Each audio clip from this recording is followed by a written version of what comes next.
Nick Krall found his right-handed outfield bat. Wil Myers is an awesome move for the Reds. I'll explain why. I'm also getting my hopes up a little bit about a breakout for Jose Barrero in December. I'll tell you why. And later on in the pod, I'll tell you why Steve Cohen is doing Major League Baseball a service for multiple reasons. You are Locked On Reds, your daily Cincinnati Reds podcast, part of the Locked On Podcast Network, your team every day. You are Locked On Reds, and I'm Jeff Carr. Thank you so much for joining me here today. I am a lifelong addict of the Cincinnati Reds, and I've turned that addiction into information for you. Steve isn't going to be with me today, just you and me today talking Reds. He'll return tomorrow when we've got an Aloha Friday. We've got a lot to react to here today on the Locked On Reds podcast that's part of the Locked On Podcast Network, your team every day. Thanks as always for making us your first listen. We're free and available on all platforms. And today we are going to be excited. In fact, it was just before I was getting ready to hit record, the announcement came down. The Cincinnati Reds have signed first baseman / outfielder Wil Myers. Now, he is a corner outfield type dude. Played a lot at first base as well last season for the Padres, his final year as a San Diego Padre. And the Reds got their right-handed platoon bat. We've been talking about this pretty much since the offseason started, that this was a need for this team. As the Reds looked at the strength of their outfield, it was really in the left-handed bats. They needed some complementary pieces because their left-handed bats don't hit left-handed pitching very well.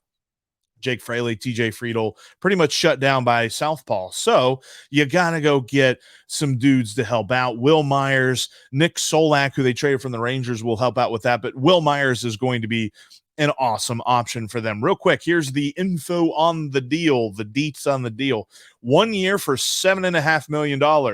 They've got a mutual option for 2024.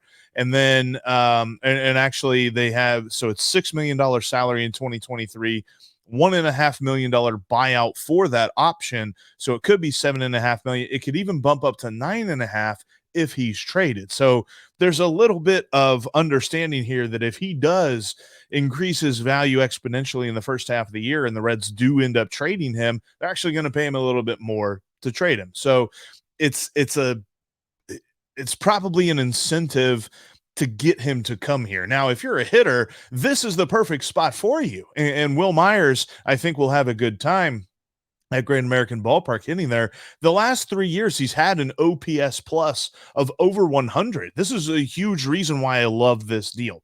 He has been a good hitter. And in fact, for his career, his slash lines aren't even that different based on whether he's facing right-handed or left-handed pitching. But the good news is he's good against left-handers. So that's what the Reds were looking for here. And this is right in the wheelhouse for the kind of deal we thought Nick Krall would be looking for. The fact that it's for a guy like Wil Myers, who throughout his career, he's had his ups and downs. He was a top prospect whenever he came up with the Rays.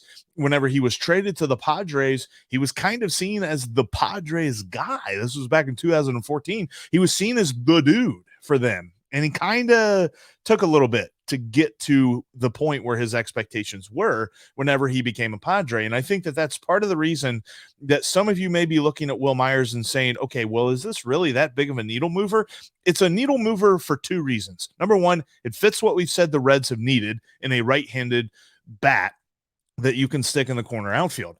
But also number two, he is the kind of dude who has shown it throughout his career and could be a big piece for this Reds team. It gives them that roster stability right in the wheelhouse for what the Reds were looking for. The Reds weren't going to go out and sign a $20 million guy, but he absolutely fits the bill. $7.5 million, like we said, for 2023. And I love the fact too, if you look at his splits last year, because against left-handed pitching, he slugged .496. He almost slugged .500 against left-handed pitching last season. That's going to bring some stability to this lineup, which is huge. A lineup that when you get Tyler Stevenson back and when you have Jonathan India at 100%, and maybe, you know, as we get into May and June and stuff like that, you have Ellie De La Cruz and you have Christian Encarnacion Strand. you're starting to see a little bit of a better run scoring potential from the Cincinnati Reds, something that they struggled with mightily last season. Wil Myers can absolutely fit in there. Plus, he plays the corner outfield. He played a couple of games in center field last year. Wasn't really that great at it, but he wasn't detrimental either. But in the outfield, he was pretty solid. In fact, fielding statistics on him, while he used outs above average in defensive runs saved. So according to Baseball Savant, he had +2 outs above average in right field, +2 outs above average in first base as well. And then according to Fangraphs, for his defensive runs saved, he had +6 in right field. So he's a pretty solid fielder out there. You're not going to see a drop off if you take Jake Fraley out and you put him in. I love to see that from the defensive side. He checks the boxes in the bats, but also among all of this other stuff, and for folks that, kind of want to look at it through a negative lens, if he doesn't pan out, so what? It's a low cost. This isn't the kind of contract that's going to kill you because it's only 1 year. And if he doesn't work out, or if he does get hurt, because he did have an injury issue last season, then whatevs, man. He's not blocking anybody. And the Reds aren't going to be counting on him to help them get they weren't a Wil Myers away from the postseason. Let's put it that way. And they're not looking to get into the postseason this year, although they could catch lightning in a bottle. But if he catches some upside, if Wil Myers does the Brandon Drury and hits 20 home runs in the first half of the season, oh baby, we're cooking with gas, because this is a great signing by Nick Krall. Absolutely phenomenal. I love to see the fact that this is another move. And we've talked about the different, minor league signings and things like that, and guys who could pan out and all this other stuff. Wil Myers, I think we pretty much know who he is at this point. And he is going to be a stabilizing veteran presence for this Reds lineup and for this Reds outfield that still doesn't necessarily have that guy, the bona fide outfield player. And we'll talk about that here coming up in just a moment, but how that could all play out. Wil Myers could be a huge mentor and the kind of guy that could see how the torch gets passed in the Reds outfield. But kind of like I mentioned too, I'll talk about this for just a moment. Probably the reason that he was available for 1 year, $7.5 million. He is a little bit later on in his career, but also last season he dealt with a knee injury. He had right knee inflammation stemming from loose cartilage flap, but behind his patellar tendon. And if Steve were with me, and I'll probably ask him tomorrow on our live edition of the pod, but if Steve were with me, he could give me a little bit more explanation about that. But it was something that he opted not to have surgery on, and he just rested and rehabbed it. And so that kind of sapped his playing time last year. He only played in 77 games. But he is the kind of guy that the Reds can move around. They could platoon Joey Votto if they want to. This could be an interesting conversation too, but definitely they'll be able to platoon Jake Fraley and TJ Friedl with Wil Myers. A huge, huge deal. The Reds got the right-handed platoon bat for the outfield. Another good move by Nick Krall this offseason. And we're checking off boxes here. There's lots to get into with the effect that Wil Myers will have on this roster. And we'll talk about that as we go along in this offseason, but very excited to see. This was around lunchtime on Thursday, if you're listening to on Thursdays today, but just in case you're watching or listening to this on a different day, around lunchtime on Thursday, the news was broke that the Reds signed Wil Myers to a 1 year, $7.5 million deal. Nick Krall did it again. Jose Barrero. We're going to shift gears a little bit here and talk about the Reds used to be shortstop of the future, but he hasn't stopped working since the season ended. And the work that he's putting in has me excited about a breakout in 2023 for him. I know, maybe getting a little ahead of myself, but I'll explain why coming up next.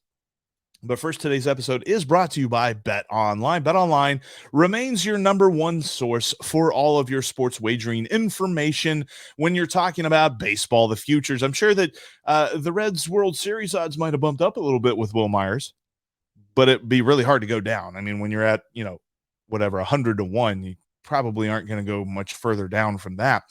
But it probably, if you can check out MLB futures like that. You can check out NFL stuff. The Bengals opened as 4-point favorites. I think they're down to 3 now in Foxborough against New England on Christmas Eve. You can check that out. You can check out NBA stuff, NCAA basketball. Bowl season is upon us. All kinds of great stuff can be found at BetOnline.net. They've also got all the latest player developments, team matchups, news. They've even got some good podcasts there for you and in-depth articles and analysis on every game that you can find. And as always, BetOnline remains your continued source for all your sports wagering information, live betting, and up-to-the-minute scores for every single sport out there. It is the fastest way to check in on all your favorite games and events, so head on over to BetOnline today using your desktop or your mobile device to learn more about the trends in action. BetOnline is where the game starts. Thanks, as always, for making Locked On Reds your first listen. Coming up tomorrow, we've got an Aloha Live Friday edition. It's going to be really different because I'm going to be wearing a Hawaiian shirt, and it's going to be about negative 40 outside, I think. That's what they're saying. I mean, they're saying that it's going to be like 4 degrees is the high on Friday here in Ohio. So that's going to be interesting to see. And Steve's going to be able to rub it in my face that he lives near the beach. So yeah, this is going to be fun. But you're going to want to join us on Aloha Live Friday as we're going to get Steve's take on the Wil Myers signing, and we're going to talk more about what the Reds need to do next, i.e. pitching. I love this because here recently I saw an update about Jose Barrero. Jose Barrero is playing in the Puerto Rican Winter League. And in fact, he was not at Reds Fest. If you got the chance to go down to Reds Fest, you'll notice that he wasn't there. And the reason that he wasn't there is because he was going to Puerto Rico to get ready to work. Sorry, take a sip of coffee there. But he was going to Puerto Rico to get ready to work. Ever since the season ended, he hasn't stopped working. This guy didn't start he didn't hit the links. You know, he didn't go to a beach somewhere. He might have taken like a moment or two for himself after the season just to kind of decompress, but he got right back to work. And the biggest thing that he has done is change up his swing a little bit. I continue to believe that the Reds are far better off if he figures out this hitting thing. And Barrero is putting in the work to figure out the hitting thing, because there's been a couple of different articles. There was an article by Bobby Nightingale in the Inquirer. Doug Gray wrote something at Red Leg Nation. There was something at Blog Red Machine as well, talking about some different stuff that he did. And Doug Gray even had a highlight video that was posted from the Puerto Rican Winter League of Jose Barrero hitting a grand slam. And when I say he hit the grand slam, I can't post the video here on the show because I don't have the permission to do it. But you go check it out on Twitter. When he hit the grams, he hit it to dead center field. He wasn't like, it wasn't a cheapo, right? He didn't hit a Great American Ballpark special, right? He didn't hit it into the basket Wrigley. He hit this thing to dead center field, and he hit a grand slam with it.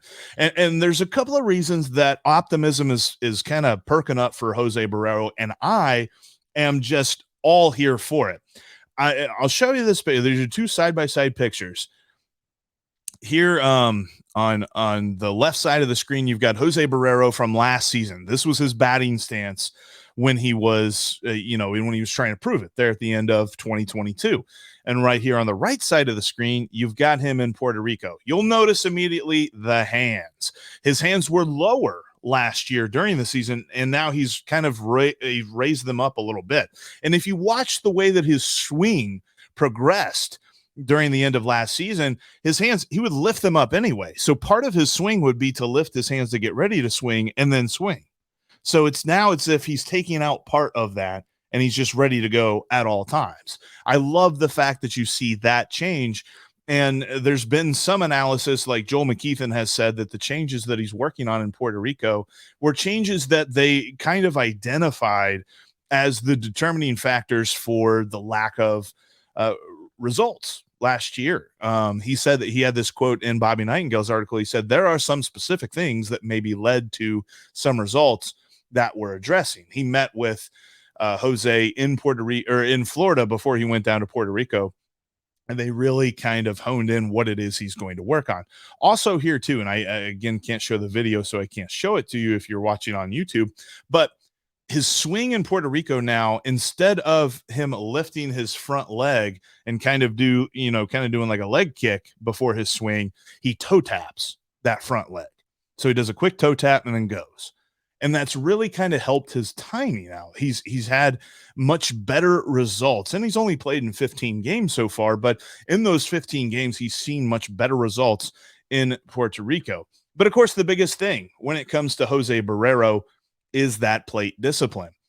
And he's actually been pretty solid at it. Let me show you this graphic if you're watching here on YouTube. So in Puerto Rico, he's got a 286 batting average.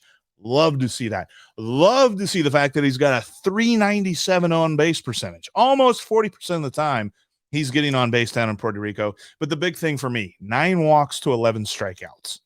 Almost a 1-to-1 ratio. If I told you at any point in the season, I don't think you could take a 15-game stretch for those final 2 months of 2022. I don't believe you could take a 15-game stretch and see a strikeout to walk ratio of almost 1.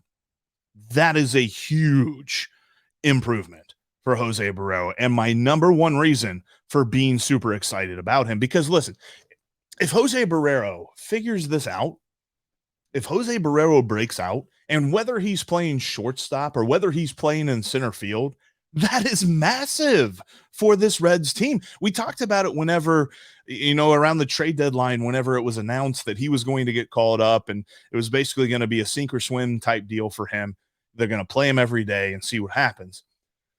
We said back then that if he can figure it out, then you're looking at options for Elly De La Cruz. You don't have to stick him at shortstop. You can move Elly De La Cruz to center field. Like we said, that would be kind of cool to see. You have options for Matt McLain. You have options for, maybe even Edwin Arroyo, though Edwin Arroyo is still a few years down the road, so that's not that big of a deal. But there's all these guys that we're already talking about kind of moving them around because the Reds have so many shortstop prospects. But if Jose Barrero is at the major league level right now and figures it out, that's going to be amazing. Because Jose Barrero, I still think, we've talked about this before. Gun to my head, I'm saying that Elly De La Cruz doesn't get called up till May 1st. So I still think that Jose Barrero has some time at the beginning of the season, especially if he shows that plate discipline in Goodyear for spring training. The Reds are going to let him try this thing for a little bit longer, because as much as we want them to catch lightning in a bottle, and as much as we want them to surprise the world and shock everybody and be a playoff team in 2023, their main goal is still evaluation. Their main goal is still figuring out who their studs are. And if Jose Barrero can enter his name into that discussion, that is absolutely massive for this Reds team. That's why I'm getting so excited about him. And in the article that Bobby had that was talking about Joel McKeithen's kind of work with Jose Barrero right before he went down to Puerto Rico, he had some good quotes in there, because one thing that Joel McKeithen said that really struck me, he said, during the season, it's tough to really get down to the nittiest grittiest stuff. There are some things we established that would be some focus points for him going into the offseason. I firmly believe, and Jose Barrero understands this, it's not as if we're telling him anything he doesn't know, but Jose Barrero knows that the whole shortstop of the future thing was going to expire. And there was going to be a point when it was like, all right, dude, are you going to be a part of this or not? And I think that we as baseball fans, we as sports fans in general, don't tend to give guys long enough to figure things out. Like, I know that with Aquino, it helped because he was so hot so quickly in his first real month of Major League Baseball. So we tended to give him a longer leash. And since Jose Barrero really hasn't shown that at the Major League level, we believe that he's done. But he still hasn't had that much. The sample size is tiny at the Major League level. And the way that the Reds did him last year was so dirty because he wasn't ready. When he was in 2020, he wasn't ready then. And last year when they called him up, he was struggling at AAA in his rehab. And they called him and they said, sink or swim, kid. We know you've been hitting 209 at AAA. Here comes some Major League pitching. Figure that out. That's really kind of a raw deal there that they handed to him.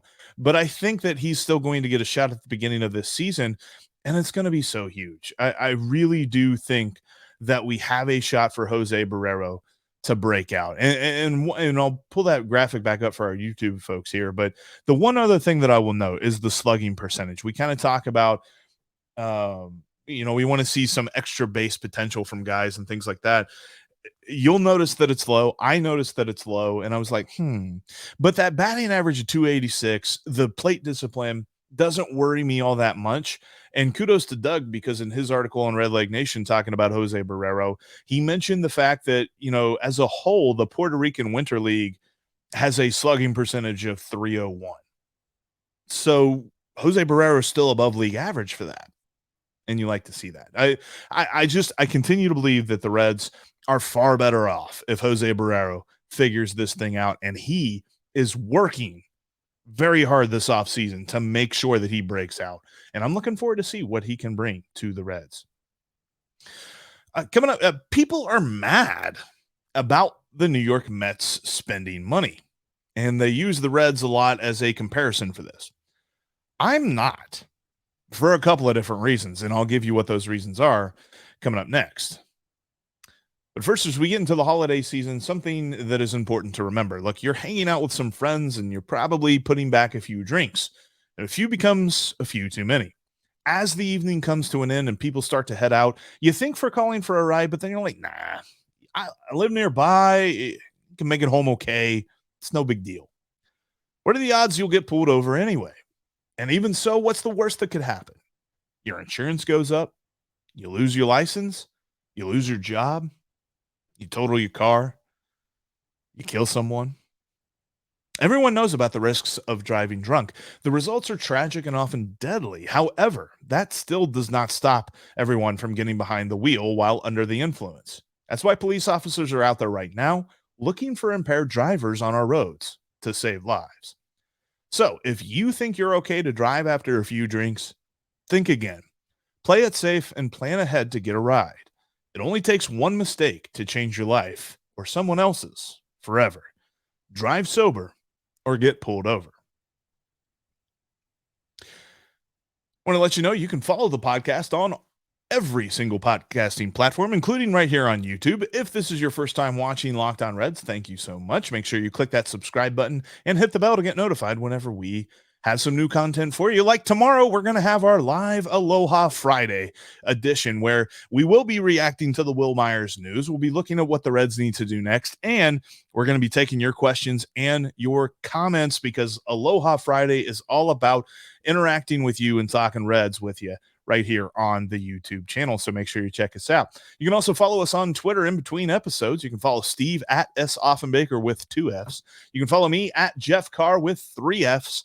And you can follow the show at Locked On Reds. I'm seeing a lot here, and a lot of it's got to do with the Mets signing Carlos Correa for over $300 million after all they've already done with like Justin Verlander and all the different moves that they've made.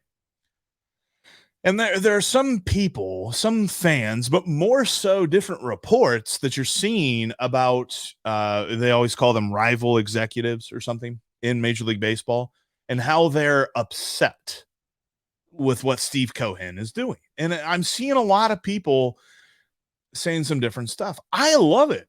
Steve Cohen is saving baseball. Hear me out on this. These last couple of years, the offseason has moved at a snail's pace. Superstars signing maybe a week before the trucks leave for spring training. Like, remember when Bryce Harper and Manny Machado were free agents and how long that drew on? You can't tell me that there wasn't collusion there, that the owners were getting together and saying, who wants them? All right, how much are we willing to spend? How much do we want to really spend on this? And sure, Bryce Harper and Manny Machado still made so much money, but at the end of the day, I believe that there was collusion on there.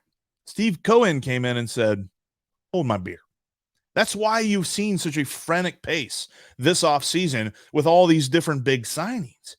It's because they know that Steve Cohen will sign all of them if they don't go get them. If they don't go get the player that they want in free agency, Steve Cohen's going to sign them.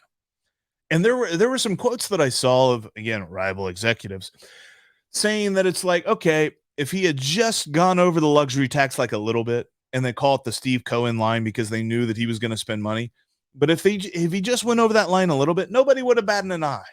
But it's the fact that he ran past it, kept going, and is now so far down the road that you can't even see him as far as like how much money the Mets payroll is compared to everybody else, that he absolutely, and I love this quote, that he shoved the CBA in Rob Manfred's face and in every owner's face and embarrassed them.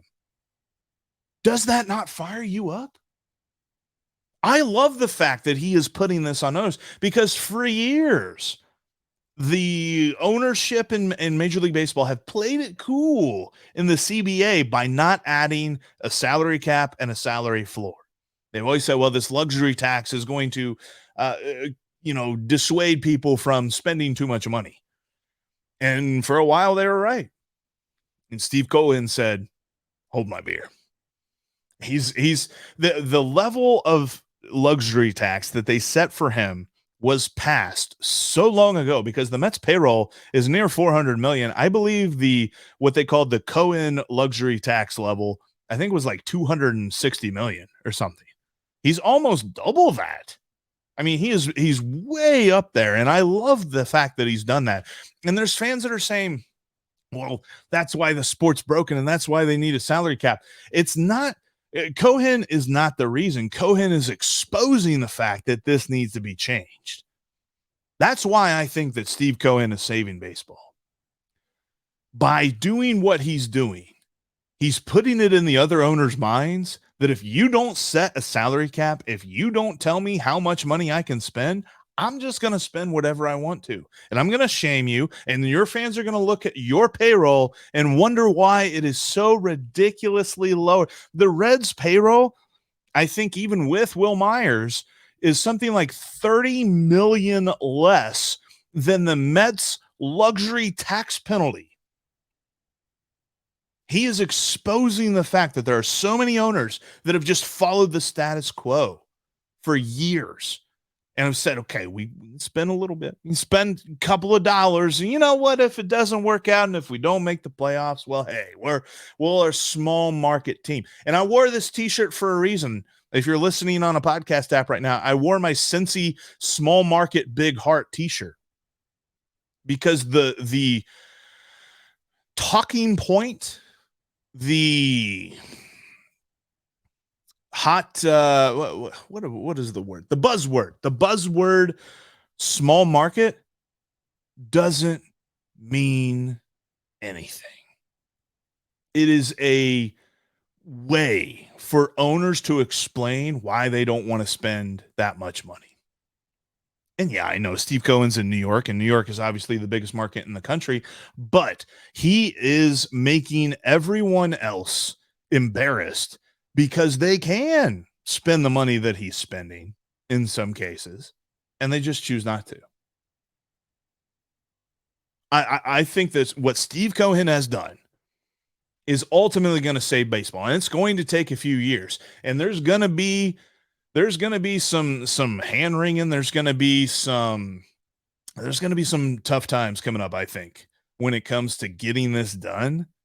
But the fact that baseball has gone this long, being the only major professional sport in the country that doesn't have a salary cap, that's about to change. It's going to take a few years, and it's going to be dirty.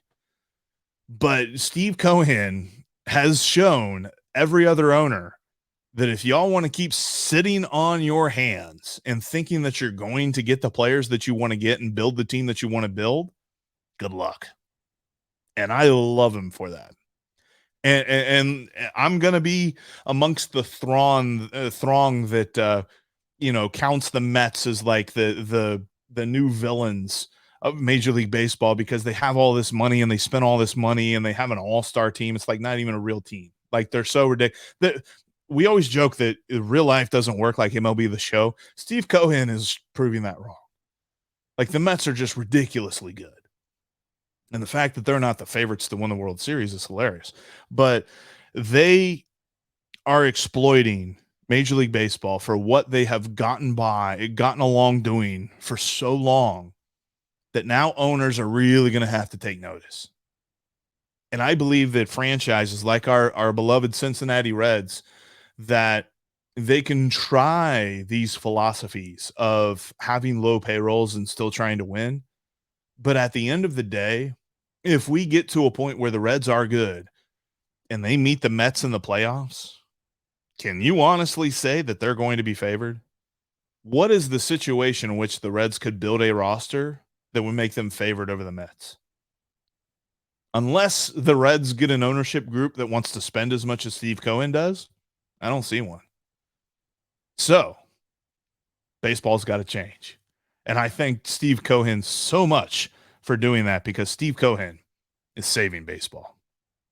All right, that's going to wrap us up here on this edition of Locked On Reds. Coming up tomorrow, like I mentioned, live Aloha Friday edition. You're not going to miss it. You get to drive the ship with questions, comments, and all of that great stuff as we want to interact with you and talk some Reds baseball. Steve will be back on tomorrow's episode. Make sure you join us. It'll be at 1:30 p.m. Eastern time. I don't think I mentioned that here recently, but yes, 1:30 p.m. Eastern time. The live Aloha edition of the Locked On Reds podcast is coming at you. And thanks for making the Locked On Reds your first listen. Now make your second listen Locked On Sports Today. The Locked On Sports Today podcast covers all the biggest stories of the day, plus instant reactions to the big game recaps, and they've got the take of the day. That's Locked On Sports Today, just like Locked On Reds, free and available on all platforms. As the Reds move along this offseason, there's still more to do, still more to see, still more for the Reds to get, and hopefully stabilize this roster a little bit more. So we're going to be all over the rumors, all over the news, and we're going to be Locked On Reds every single day.